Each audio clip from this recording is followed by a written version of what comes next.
Baiklah guys, kisah seram kali ini dikongsikan oleh saudara Eddie. Okey, saudara Eddie. Dia ni bekerja di Cameron Highland. Jadi untuk bekerja di Cameron Highland tu dia awal pagi. Jadi dia bertolak dari rumahnya lebih kurang pukul 3 pagi. So dia cakap sampai ke Cameron Highland lebih kurang pukul 8.30 pagi terus kerjalah.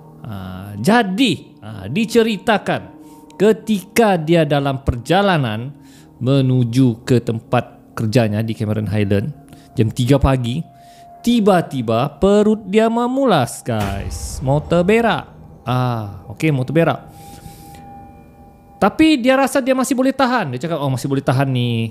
Sakit perut ni biasa ni dia cakap. Jadi beberapa R&R dia sudah terlepas. Dia tidak sampai. Tiba-tiba perut dia memulas. Memulas lagi.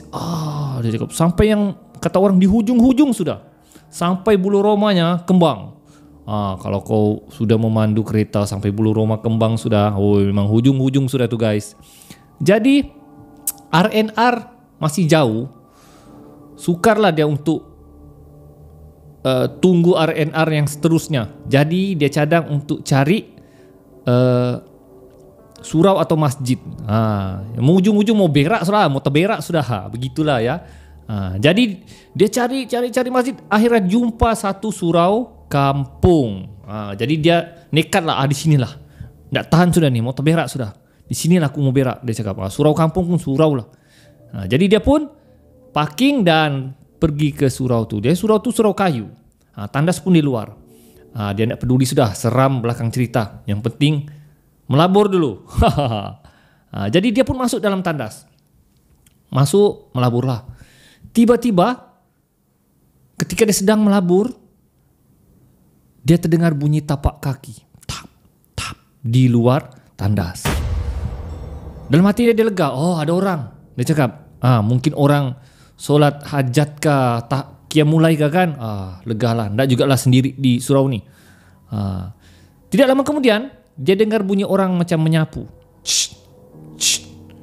Dia cakap, rajinnya belanja jemaah surau ni. Ya, dia tolong sapukan lagi surau pagi-pagi begini.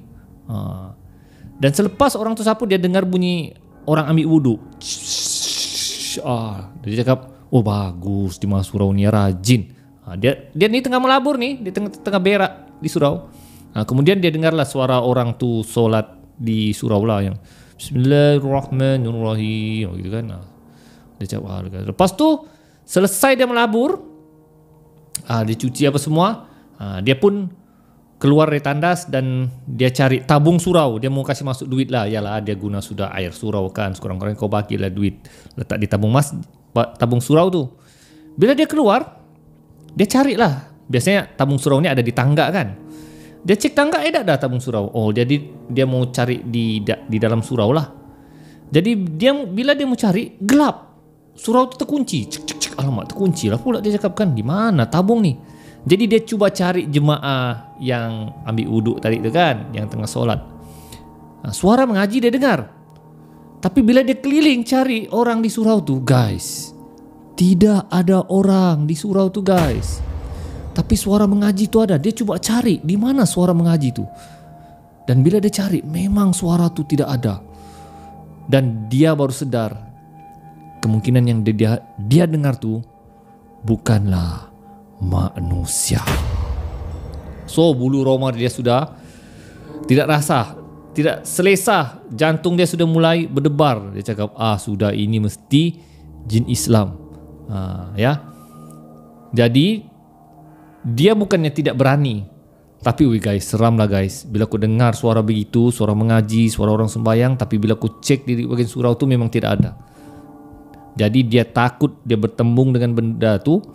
Apalagi guys, dia hanya tinggalkan duit dia selit saja dalam surau tu. Kemudian dia belah terus daripada surau berkenaan. Dia lari terus sebab takut bertembung dengan entiti yang dia dengar tu. Jadi guys, dia berfikir, siapa yang dia dengar suara tapak kaki, siapa dia dengar bunyi orang ambil wuduk dan solat. Guys, kalau begitu, kalau kamu dengar di surau begitu bersendirian, tidak ada orang, tidak lain, tidak bukan guys, itu adalah jin Islam.